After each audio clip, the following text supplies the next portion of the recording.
అందరికీ నమస్కారం. నేను మీ కిరా కార్పేని. మైక్రోసాఫ్ట్ ఫౌండర్, ప్రపంచ అపర కుబేరుడు అని అనగానే ఎవరికైనా గుర్తుకొచ్చే మొదటి పేరు బిల్ గేట్స్ గారు. ఆయన గారు అని ఎందుకు సంబోధించాను అంటే, ఆయన కేవలం ఎక్కువ ధనాన్ని సంపాదించే వాళ్ళలో అద్భుతమైన ర్యాంకులో ఉన్నాడు అని నేను గౌరవించట్లేదు. ఆయనకు వచ్చిన ధనంలో 99% ధనాన్ని వైద్య, విద్య, పేదరిక నిర్మూలన, వ్యవసాయ క్షేత్రం, వీటన్నిటికీ కూడా ప్రపంచంలో ఉండేటువంటి వివిధ దేశాల యొక్క ప్రజలకు, పేద ప్రజలకు ఆయన సహాయ సహకారాలు అందిస్తున్నాడు. అంత గొప్ప వ్యక్తి. ఆయన్ని కలవాలన్నా, ఆయనతో ఫోటో దిగాలన్నా చాలా కష్టమైన పని. అపర కుబేరుడు. ఏ సాయం అయినా సరే ప్రపంచ వ్యాప్తంగా చేసేటువంటి గొప్ప వ్యక్తి కాదు, శక్తి. అలాంటి వ్యక్తిని 30 సంవత్సరాల క్రితమే తెలుగు ఉమ్మడి రాష్ట్రాల్లోకి నారా చంద్రబాబు నాయుడు గారు తీసుకొచ్చారు. అప్పట్లోనే యావత్ ప్రపంచం మొత్తం, భారతదేశంలో ఉండేటువంటి అన్ని రాష్ట్రాల ప్రజలు, ముఖ్యమంత్రులు కూడా ముక్కున వేలేసుకున్నారు. 3 దశాబ్దాల తర్వాత మళ్ళీ అదే నారా చంద్రబాబు నాయుడు గారి యొక్క విజన్ ని నమ్మి, మళ్ళీ ఏదైతే కొత్తగా అమరావతి రాజధాని సృష్టించబోతుంది అని తెలుసుకున్నటువంటి బిల్ గేట్స్ గారు, ఆయనకి ఆయనే చంద్రబాబు నాయుడు గారు నిర్మించబోతున్న అమరావతిని సందర్శించాలి, దానితో పాటు సంజీవని ప్రాజెక్టు ఇంప్లిమెంట్ చేయాలి, నా యొక్క పూర్తి సహాయాలు ఉంటాయని ఆయనకి ఆయనే రావడం జరిగింది. ఈ సంజీవని ప్రాజెక్ట్ అంటే ఏంటి, దీని గురించి పూర్తి అవగాహన ప్రజలకు తెలియాలి.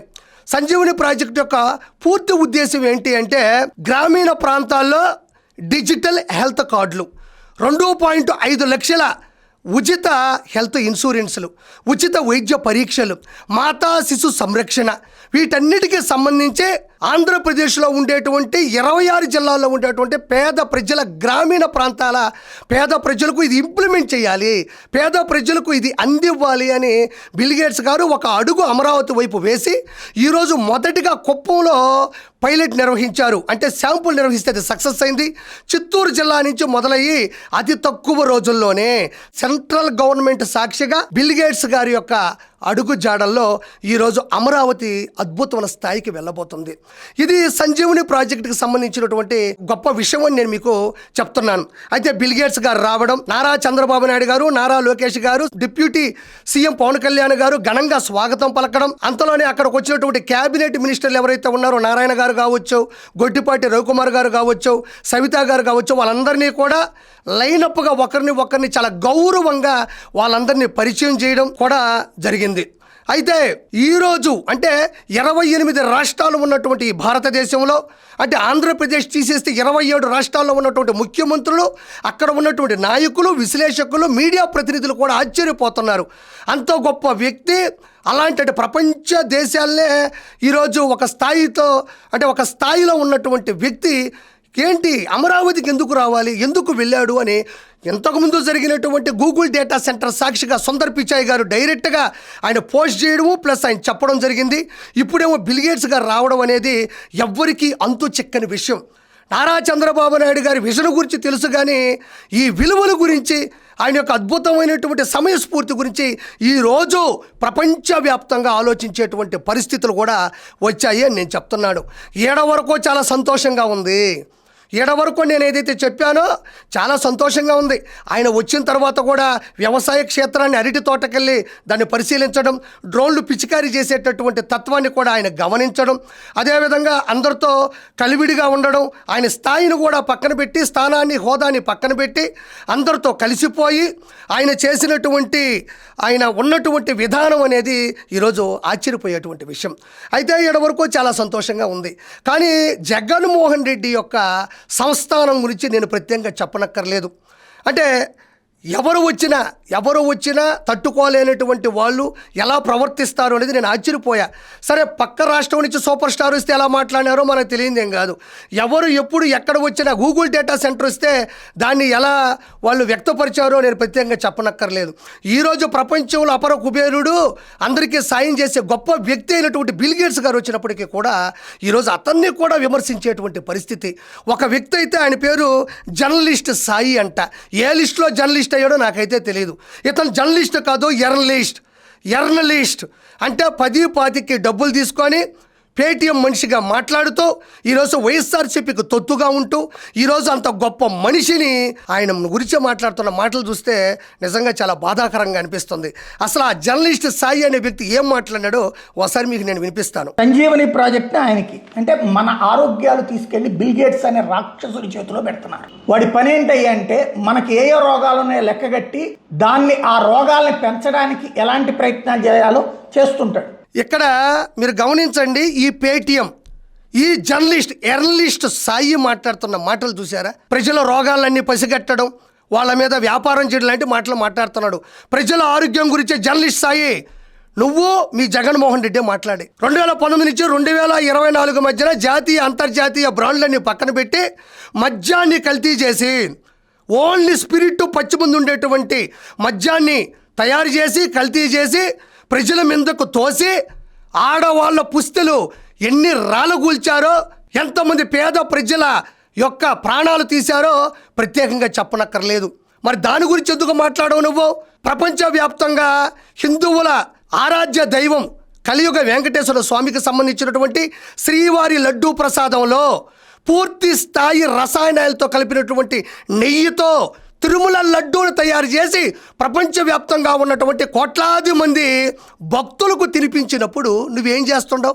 కల్తీ మద్యంతో కల్తీ నెయ్యితో ప్రజల యొక్క ప్రాణాలని పవిత్రమైన అంశాన్ని దెబ్బకొట్టింది ఎవరు? Journalist Sai. Jaganmohan Reddy bill gates కాదు, 10 మందికి సహాయం చేసే వ్యక్తి. ఎన్ని విలువలు ఉంటే ఈరోజు ప్రపంచ అపర కుబేరుడై ఉంటాడు. కాబట్టి నువ్వు చెప్పేదంతా రాంగు. ఆయన గురించి మాట్లాడే తీరు కరెక్ట్ కాదు అని చెప్తున్నాను నేను. బిల్ గేట్స్ అనేటటువంటి వాడు వ్యాక్సిన్ కోసం ప్రపంచాన్ని నాశనం చేసినటువంటి వాడు, రోగాలని సృష్టించినటువంటి వాడు.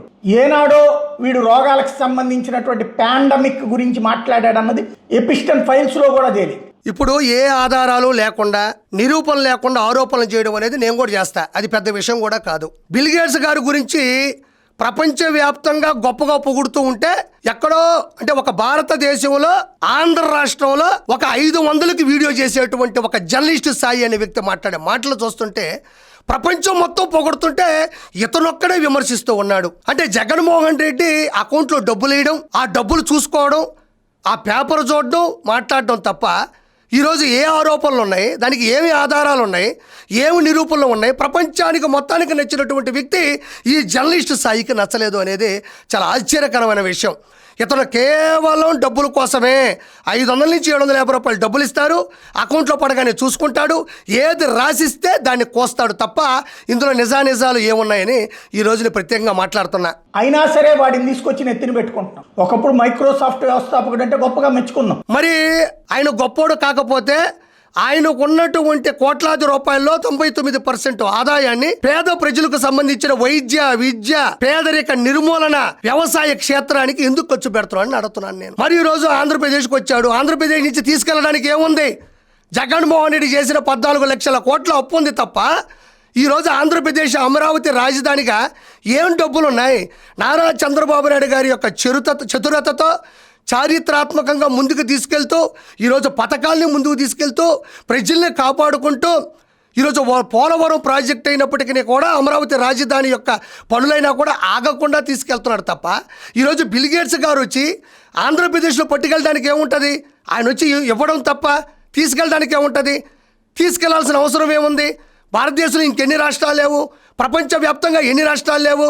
ఆంధ్రప్రదేశ్కి ఎందుకు రావాలి? డబ్బులకి మరగడం, కుక్కలా మొరగడం తప్ప ఏమన్నా ఇక్కడ అంశం ఉందా? ఇలాంటి వ్యక్తులు పట్టుకుని ఇలా మాట్లాడుతూ ఉంటే దానికి జగన్మోహన్ రెడ్డి నవ్వుకోవడం ఎంతవరకు కరెక్ట్ అని నేను ఈరోజు మాట్లాడుతున్నా. ఓకే, ఈ జర్నలిస్ట్ సాయి గురించి పక్కన పెడితే ఇంతకు ముందు కూడా గూగుల్ డేటా సెంటర్ వచ్చింది విశాఖపట్నానికి.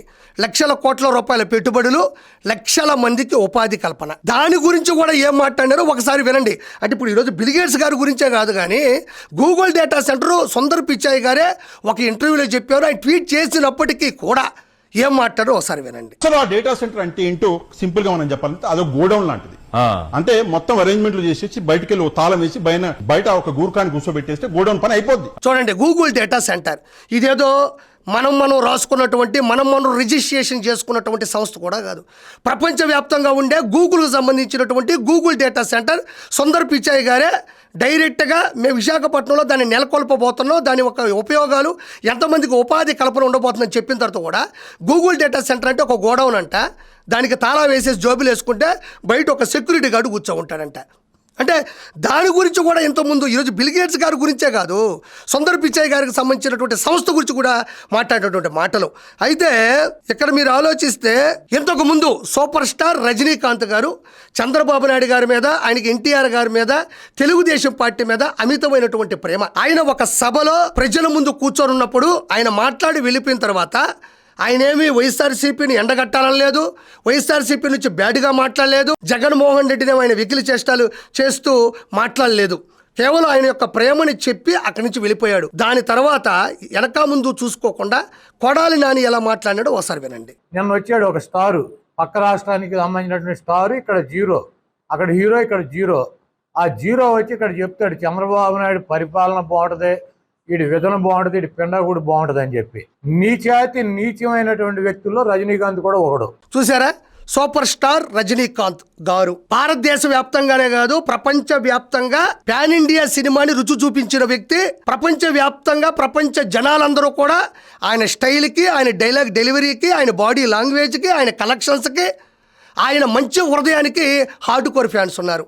అలాంటి వ్యక్తిని పట్టుకొని కేవలం తెలుగుదేశం పార్టీకి సంబంధించిన ఒక సభ మీద మాట్లాడినాడు అని కొడాలి నాని మాట్లాడినటువంటి భాష మీరు విన్నారు కదా.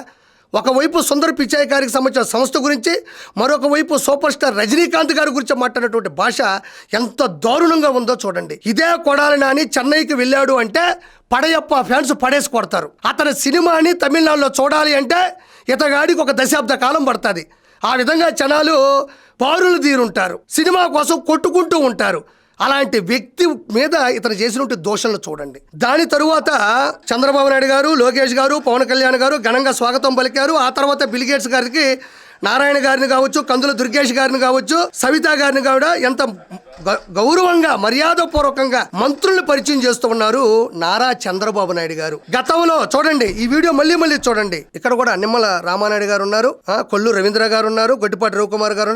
ఈ ఫోటో చూడండి. ఈ ఫోటో ప్రపంచ వ్యాప్తంగా మంచి పేరున్నటువంటి మైక్రోసాఫ్ట్ ఫౌండర్ బిల్ గేట్స్ గారు వస్తే నారా చంద్రబాబు నాయుడు గారు ఎలా పరిచయం చేశారో చూశారు. అదే జగన్మోహన్ రెడ్డి ఒక రాష్ట్రానికి ముఖ్యమంత్రి, ఆయన ప్రపంచంలోనే చరిత్ర. అతను ఆయన ఇంట్లో నుంచి బయటకు వచ్చే లోపు వీళ్ళ పడిగాపులు చూడండి. ఇక్కడ చూడండి, ఎస్సీ, కాపు, ఎస్టీ, బీసీ, నందిగం సురేష్ అనుకుంటా నేను.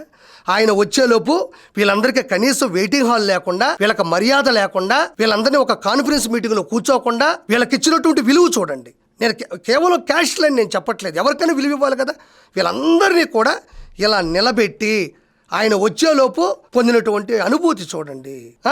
ఈరోజు అదే జగన్మోహన్ రెడ్డికి సంబంధించినటువంటి ఈ పేటీఎం, ఈ జర్నలిస్ట్ అనే పేరు చెప్పుకొని ముసుగులో ఉండేటువంటి సాయి మాట్లాడేటువంటి మాటలు ప్రతి ఒక్కరు కూడా వ్యతిరేకిస్తున్నారు. ఏది ఏమైనా ప్రజలారా, 100% బిల్ గేట్స్ గారి యొక్క సహాయ సహకారాలతో ఈరోజు సంజీవని ప్రాజెక్ట్ అనేది పేద ప్రజల గ్రామీణ ప్రాంతాల్లో హెల్త్ డిజిటల్ కార్డులు కావచ్చు, 2.5 లక్షల ఉచిత హెల్త్ ఇన్సూరెన్సులు కావచ్చు, ఉచిత వైద్య పరీక్షలు కావచ్చు, అదేవిధంగా మాతా శిశు సంరక్షణ సంబంధించినటువంటి పూర్తి ప్రాజెక్టు కూడా జనంలోకి రాబోతుంది. నారా చంద్రబాబు నాయుడు గారు అమరావతి సాక్షిగా ఆంధ్ర రాష్ట్ర అభివృద్ధిని అంతెందుకు ఎత్తుకుంటూ పోతూనే ఉంటాడు. అంతకు మించి పైకి తీసుకొని వెళ్తూనే ఉంటాడు.